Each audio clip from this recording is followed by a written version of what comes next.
Hi ഡിലീസ്, good morning. ഇന്നത്തെ വിശേഷങ്ങളിലേക്കായി എല്ലാ കൂട്ടുകാർക്കും സ്വാഗതം. എല്ലായിടത്തും മഴയൊക്കെ ഉണ്ടോ? ഇവിടെയൊക്കെ മഴ തന്നെയാണ്. ഇന്നത്തെ വിശേഷം എന്താണെന്ന് നമുക്ക് അറിഞ്ഞാലോ. അതായത് JKയുടെ അർച്ചന പറയുന്നൊരു കാര്യമുണ്ട്. മധുബാല എടുത്ത സമയത്ത് എനിക്കാകെ ടെൻഷനുണ്ടായിരുന്നു. കാരണം വായിൽ തോന്നി എന്തെങ്കിലും വിളിച്ച് പറയുമോ എന്നുള്ള പേടി. പക്ഷേ കുറച്ച് കഴിഞ്ഞപ്പോൾ ആൾ നോർമലായിട്ടാണ് സംസാരിച്ചേ. ആ സമയത്ത് അമ്മ വരികയാണ് കേട്ടോ. അർച്ചനയാണെന്ന് പറയുമ്പോൾ ഒത്തിരി സന്തോഷമാവാണ്. അങ്ങനെ ഫോൺ JK കൈമാറിയിട്ട് പോകുന്നു. അപ്പോഴേക്കും അമ്മ സന്തോഷ വർത്തമാനം പറയുന്നു. മോളെ, നീ ഒരു കാര്യം അറിഞ്ഞോ? ഇവിടെ ഇല്ലേ മധുബാല ഇപ്പോൾ ഭയങ്കര ഹാപ്പിയാ. സത്യം പറഞ്ഞാൽ അവളുടെ അച്ഛനില്ലേ, അദ്ദേഹം ആണെങ്കിൽ വലിയ ജസ്റ്റിസാണ്. ഇവിടെ വന്നിട്ട് മധുബാലയുടെ പ്രശ്നങ്ങളെല്ലാം പറഞ്ഞു തീർത്തു. JKയും മധുബാലയും തമ്മിൽ ഒരുമിച്ച് നിർത്തിയിട്ട് പോയത് അദ്ദേഹമാണ്. ഇനി ഇവിടെ വഴക്കോ പിണക്കമോ ഒന്നുമില്ല. രണ്ടുപേരും വളരെയധികം സന്തോഷത്തിലാണ് കഴിയണേ. അർച്ചന പറയുന്നുണ്ട് അതിന് കാരണമുണ്ട്, അമ്മയുടെ പ്രാർത്ഥന. ആ സമയത്ത് മധുബാല വരികയാണ്. എന്നിട്ട് ഫോൺ മേടിക്കുന്നുമുണ്ട്. എന്നിട്ട് അർച്ചനയോട് എല്ലാത്തിനും താങ്ക്സും ഇതുവരെ ചെയ്തതിനെല്ലാം സോറിയും പറയുന്നു. സാരമില്ല, ചില സിനിമകളൊക്കെ അങ്ങനെയാണ്. ആദ്യമാണെങ്കിൽ കുറച്ച് അലമ്പായിരിക്കും, ഇഴഞ്ഞിഴഞ്ഞ് പോകും, ഇൻ്റർവെല്ലിന് ശേഷം പൊടി പൊളിക്കും. അതുപോലെ നിങ്ങളുടെ കാര്യം. ഇനിയും ഒരുപാട് കാലം ഒരുമിച്ച് ജീവിക്കാനുള്ള ആ ഒരു ദൈവത്തിൻ്റെ അനുഗ്രഹം നിങ്ങൾക്ക് ഇപ്പോഴും എന്നും ഉണ്ടാവട്ടെ എന്നൊക്കെ ഇതിനെ പറഞ്ഞിട്ടാണ് അവൾ കോൾ കട്ടാക്കുന്നത്. മഞ്ജുവിൻ്റെ കാലിനെ കുറിച്ച് പറയുകയാണെങ്കിൽ ബഹുരസം. കാലൊടിഞ്ഞൊരു പരിവായിട്ടുണ്ട്. ആളിങ്ങനെ കിടക്കാണ്. എനിക്ക് അപ്പവും മുട്ടക്കറിയും വേണം എന്നിങ്ങനെ വിളിച്ച് പറയുന്നുണ്ട്. അപ്പോഴാണ് അച്ചുവിൻ്റെ വരവ്. അച്ചു അടുത്തേക്ക് വരുന്ന സമയത്ത് തന്നെ മഞ്ജു ആണെങ്കിൽ എനിക്ക് കഴിക്കാൻ കൊണ്ടുവന്നു ചോദിക്കുന്നു. കഴിക്കാനൊക്കെ തരാം, പക്ഷെ ഒരു പ്രധാനപ്പെട്ട കാര്യം പറയാനുണ്ട്. അതായത് എൻ്റെ ഏട്ടനാണെങ്കിൽ ഇപ്പോഴും ജയിലിൽ തന്നെയാണ്. എല്ലാറ്റിനും കാരണക്കാർ നിങ്ങളൊക്കെയാണ്, മറക്കേണ്ട. ആ കേസ് എങ്ങനെയെങ്കിലും കോംപ്രമൈസ് ആക്കാൻ നോക്കിയിട്ട് പറ്റുന്നില്ല. പക്ഷേ ഇപ്പോൾ നിങ്ങളുടെ പേരിൽ കേസ് എടുക്കാൻ പോവാ, ആത്മഹത്യാ ശ്രമം. അത് കേട്ട് മഞ്ജു കരയാണ്. അപ്പോഴാണ് അങ്ങോട്ട് അനന്തം വരുന്നത്. കഞ്ഞിയൊക്കെ കൊണ്ടുവരുന്നു. ഞാൻ കഞ്ഞി കുടിക്കില്ല, ഈ കേസ് എടുക്കരുതെന്ന് പറയണം അച്ചുവിനോട്. കേസ് എടുത്താൽ ഞാൻ എന്ത് ചെയ്യും എന്നൊക്കെ ഇതിനെ പറഞ്ഞ് ഭയങ്കര വിഷമം. അച്ചു പറയുന്നുണ്ട് ഞാൻ നന്നായിട്ട് ആലോചിക്കട്ടെ, അതിനുശേഷം എന്താ വേണ്ടത് തീരുമാനിക്കാം, ഏട്ടത്തി കഞ്ഞി കുടിക്ക്. അപ്പോഴേക്കും അയാളാണെങ്കിൽ കഞ്ഞിയൊക്കെ കോരിക്കൊടുക്കുകയാണ് കേട്ടോ. അതേസമയം രുക്കുവിൻ്റെ ഫോണിലേക്ക് വിജയശങ്കർ വിളിക്കുന്നു. ക്ലാസ് കൊടുത്തുകൊണ്ട് ചന്ദ്ര ഇരിക്കുന്നുമുണ്ട്. എന്താ കാര്യം എന്നൊക്കെ തിരക്കുന്നുണ്ട്. അല്ല, നാളെയാണ് മുകുന്ദൻ്റെ കേസ് കോടതിയിൽ വീണ്ടും പരിഗണിക്കാൻ പോകുന്നത്. ആ സമയത്ത് നീ സ്ട്രോങ് ആയിട്ട് തന്നെ മൊഴി കൊടുക്കണം. അവനൊരിക്കലും പുറത്തേക്ക് ഇറങ്ങരുത്, അവിടെ തന്നെ ഉണ്ടാവണം, അതാണ് ആഗ്രഹം. അതായിട്ട് അവളിങ്ങനെ വെറുതെ ഒന്ന് സമ്മതിക്കുകയാണ്. എന്നിട്ട് പറയുന്നുണ്ട് ശരി നോക്കാമെന്ന്. നോക്കിയാൽ പോരാ, അവൻ എന്തായാലും ഇനി ഒരിക്കലും പുറത്തിറങ്ങാൻ പാടില്ല. നാളത്തെ കാര്യങ്ങളെല്ലാം നീ തന്നെ ചെയ്തോണം, ബാക്കിയുള്ളതൊക്കെ ഞാനും ചെയ്തോളാം, നമുക്ക് സ്ട്രോങ് ആയിട്ട് നിൽക്കാം എന്ന് പറഞ്ഞ് കോൾ കട്ടാക്കാണ് കേട്ടോ. അപ്പോഴേക്കും ചന്ദ്ര ചോദിക്കുന്നുണ്ട് എന്തായി വിജയേട്ടാ, അവൾ കൂടെ നിൽക്കുമോ? അവളൊന്നും പറഞ്ഞില്ല, അവൾ പറയാതെ ഞാൻ തന്നെ അങ്ങോട്ട് എല്ലാ കാര്യങ്ങളും തിരിച്ചു പറഞ്ഞു എന്നൊക്കെ പറഞ്ഞ് വിജയശങ്കർ സന്തോഷിക്കുകയാണ് കേട്ടോ. അതേസമയം അച്ചു ആണെങ്കിൽ രുക്കുവിൻ്റെ അടുക്കലേക്ക് വരികയാണ്. എന്നിട്ട് പറയുന്നുണ്ട് നിനക്കൊരു കാര്യം അറിയാവോ, എൻ്റെ ഏട്ടൻ ഇപ്പോഴും ജയിലിലാണ്. അധികമായിട്ട് അവൾ പറയുന്നുണ്ട് അല്ലെങ്കിലും പ്രതിയല്ലേ, ജയിലിലല്ലേ കിടക്കേണ്ടത്. ഓ അങ്ങനെയാണല്ലേ, ഈ വീട്ടിലുള്ള ഒരാൾ പോലും എൻ്റെ ഏട്ടനെ കുറിച്ച് നല്ലതൊന്നും പറഞ്ഞിട്ടില്ല. എന്തായാലും ഞാൻ നാളെ അച്ചുവിനൊരു സമ്മാനം തരുന്നുണ്ട് എന്നിങ്ങനെ അരുക്കും അറിയിക്കുന്നുണ്ട്. ആ സമയത്ത് അച്ചു അത് കേൾക്കാൻ താല്പര്യമില്ലാത്തപോലെ നിൽക്കുകയാണ്. അപ്പോഴേക്കും നാളത്തെ കേസ് നീ സ്ട്രോങ് ആക്കും, അതായിരിക്കും നിൻ്റെ സമ്മാനം അല്ലേന്ന് ചോദിക്കുമ്പോൾ അവൾ പറയുന്നുണ്ട് എന്തായാലും കണ്ടറിച്ച് കാണാമെന്ന്.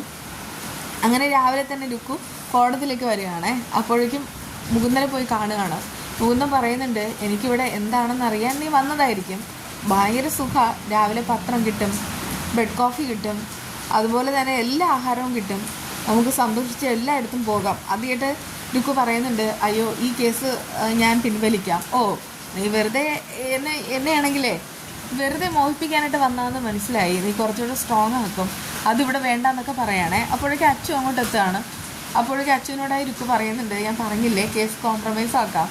എടാ ഇത് വെറുതെയാ, പൂച്ചയുടെ ഇലയിട്ട് ഓടിക്കില്ലേ, കുറച്ച് അതിന് ഓടാനുള്ള അവസരം കൊടുക്കും, അത് കഴിഞ്ഞിട്ട് ഒറ്റ പിടിക്കുക. അതുപോലെ ഇവളുടെ സ്വഭാവം. ആദ്യം എനിക്ക് ജാമ്യം മേടിച്ച് തരാം എന്നൊക്കെ ഇങ്ങനെ പറയും, അത് കഴിഞ്ഞിട്ട് നോക്കിക്കോ ഇവളാണെങ്കിൽ ഒറ്റ പിടി പിടിക്കും. ആ സമയത്ത് ഞാൻ വീണ്ടും മറ്റൊരു ജയിലിലേക്ക് മാറും. അത് കേട്ട് രുക്കു പറയുന്നിട്ടല്ല, ഞാൻ അച്ചുവിന് ഇന്നൊരു ഗിഫ്റ്റ് കൊടുക്കാമെന്ന് പറഞ്ഞിരുന്നു. ആ ഗിഫ്റ്റ് എന്താണെന്ന് അറിയാവോ? ഈ ഏട്ടനെ എനിക്ക് സമ്മതം എന്നൊക്കെ പറഞ്ഞിട്ട് വളരെ സങ്കടത്തിൽ കരയാണ്. കാരണമുണ്ട്, അർച്ചന എന്നോട് സംസാരിച്ചു, പിന്നെ രമ്യേച്ചി. ഭർത്താവ് ജയിലിലാകുമ്പോൾ ഭാര്യയുടെ സങ്കടം എത്രത്തോളം ഉണ്ടെന്ന് എനിക്ക് അതറിയാൻ സാധിക്കും, ഞാനത് അനുഭവിച്ചതുമാണ്. അതുകൊണ്ട് ഈ കേസ് കോംപ്രമൈസ് ആക്കുക എന്നൊക്കെ പറയാണ് കേട്ടോ. ഇതെന്ത് പറ്റി എന്നുള്ള മട്ടിൽ ആ മുകുന്ദൻ നിൽക്കുന്നുണ്ട്. അപ്പോഴേക്കും അച്ചു പറയുന്നുണ്ട്, അവൾ പറഞ്ഞതിൽ നമുക്ക് വിശ്വസിക്കാമെന്ന് തോന്നുന്നു. ജെക്ക് ഇങ്ങനെ ഫോണിൽ സംസാരിച്ചുകൊണ്ട് നിൽക്കുമ്പോഴാണ് വിജയശങ്കർ അങ്ങോട്ട് വരുന്നത്. താനാണെങ്കിൽ പുതിയ അടവ് പ്രയോഗിച്ചു. താനിപ്പോൾ തൻ്റെ ഭാര്യയോടൊപ്പം സുഖമായിട്ട് ജീവിക്കുന്നു എന്ന് ഞാൻ അറിഞ്ഞു. അങ്ങനെ ഭാര്യയെ സ്നേഹിക്കുന്നതായിട്ട് അഭിനയിച്ചാൽ മറ്റുള്ള ബന്ധങ്ങളും അതിലൂടെ കൊണ്ടുപോകാമല്ലോ എന്നൊക്കെ ഇങ്ങനെ പറയുമ്പോൾ ജെക്കെ പറയുന്നുണ്ട്, എനിക്കിപ്പോൾ അതിൻ്റെ ആവശ്യമില്ല എന്ന്. അപ്പോഴാണ് മധുബാലയുടെ വരവ്. എന്താ വക്കീൽ സാറേ ഇങ്ങനെ, എന്തിനാണ് ഇങ്ങനെ എൻ്റെ ഭർത്താവിനെ വഴിയിൽ തടഞ്ഞു നിർത്തി ഇങ്ങനെ നിങ്ങളിങ്ങനെ അപമാനപ്പെടുത്തുന്നത്? അത് കേട്ട് വിജയശങ്കർ പറയുന്നുണ്ട്, പാവം, ഈ പാവത്തിന് നന്നായിട്ട് താൻ ബ്രെയിൻ വാഷ് ചെയ്തു അല്ലേ, അതിൻ്റെ ഒന്നും ആവശ്യം എനിക്കില്ല എന്ന് ജെ.കെ. പറയുന്നു. സാറ് തൻ്റെ കുടുംബം നോക്കിയാൽ മതി, ഞങ്ങളുടെ കുടുംബത്തിൽ കയറി സാർ ഇടപെടേണ്ട, ഞാൻ അതിന് സമ്മതിക്കത്തുമില്ല എന്നൊക്കെ ഇങ്ങനെ മധുബാല ഉറപ്പിച്ച് പറയാണ് കേട്ടോ. ആ സമയത്ത് അത് കേട്ടിട്ട് വിജയശങ്കറിനാണെങ്കിൽ ഭയങ്കരമായിട്ട് ദേഷ്യമാവാണ്. പക്ഷേ അയാൾക്കാണെങ്കിൽ ഒന്നും പറയാനായിട്ട് കഴിയുന്നില്ല. എന്തായാലും നമ്മൾ 3 പേരും കണ്ട സ്ഥിതിക്ക് ഒരു സെൽഫി എടുക്കാം എന്ന് പറഞ്ഞിട്ട് മധുബാല മൊബൈൽ എടുക്കുന്ന സമയത്ത് വിജയശങ്കർ പോകുന്നു. അങ്ങനെ ജെ.കെയുടെ വീട്ടിലുള്ള ആ ഒരു പ്രശ്നം തീർന്നു കഴിഞ്ഞു. അതേസമയം മുകുന്ദനെയും കൊണ്ട് അച്ചുവും രുക്കുവും അർച്ചനയും വീട്ടിലേക്ക് വരികയാണ്. രമ്യയ്ക്ക് ഒരു സർപ്രൈസ് കൊടുക്കാൻ തീരുമാനിക്കുന്നു. രമ്യ വന്ന് മുകുന്ദനെ കാണുന്നു, കെട്ടിപ്പിടിക്കുന്നു.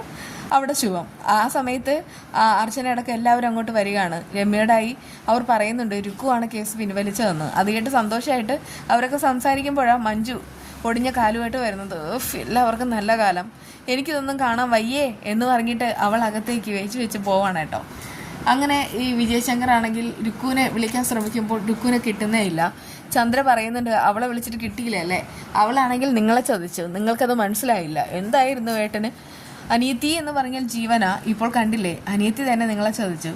അത് കേട്ട് വിജയശങ്കർ പറയുന്നുണ്ട്, ഒന്ന് ചുമ്മാതിരിക്കേ, ഇപ്പോൾ തന്നെ എനിക്ക് വല്ലാത്തൊരു ദേഷ്യമാണ്.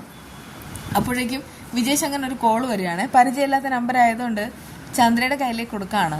ആ സമയത്ത് ഒരു പെൺകുട്ടിയാണ്, അവൾ അഡ്വക്കേറ്റാണ്. അവൾ പറയുന്നുണ്ട്, എൻ്റെ പേര് ശ്രുതി പിള്ള, ഞാനാണെങ്കിൽ സാറിൻ്റെ ഓഫീസിലെ ജൂനിയർ അഡ്വക്കേറ്റാണ്. എന്നോട് പറയാതെ ഒരു ജൂനിയർ അഡ്വക്കേറ്റിനെ വെച്ചു അല്ലേ എന്ന് ചന്ദ്ര ദേഷ്യത്തിൽ തന്നെ വിജയശങ്കറിനോട് ചോദിക്കുന്നുണ്ട്.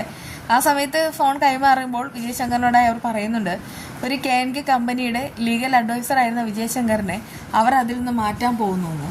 കാര്യങ്ങൾ എങ്ങനെ അറിഞ്ഞതെന്ന് വിജയശങ്കർ ആന്തലോടുകൂടെ ചോദിക്കുകയാണ്. അതൊക്കെ ഞാൻ കോൺഫിഡൻഷ്യലായിട്ട് അറിഞ്ഞതാണെന്ന് ആ സ്ത്രീ പറയുന്നുമുണ്ട്. ഒടുവിൽ കോൾ കട്ടാകുമ്പോൾ ചന്ദ്രയോട് കാര്യം പറയുമ്പോൾ ചന്ദ്ര അറ്റാക്ക് വന്ന് നിൽക്കുന്നത് പോലെ നിൽക്കുകയാണ്. കാരണം അത് വലിയൊരു വരുമാനമാണ് കിട്ടിക്കൊണ്ടിരുന്നത്. അങ്ങനെ വിജയശങ്കറിൻ്റെ പതനം പൂർത്തിയാക്കുന്നതാണ് എന്നൊക്കെ ഇങ്ങനെ കാണിക്കുന്നത്. അർച്ചന ഓരോന്നായിട്ട് നേടുമ്പോൾ വിജയശങ്കറിൻ്റെ ഓരോന്നായിട്ട് കൊഴിഞ്ഞു പോവുകയാണ്. ഇതുവരെ ചെയ്ത എല്ലാ ദുഷ്ടത്തരത്തിനും അയാൾക്ക് എല്ലാം കിട്ടിക്കഴിഞ്ഞു. അതൊക്കെ അങ്ങനെ തന്നെയാണ്.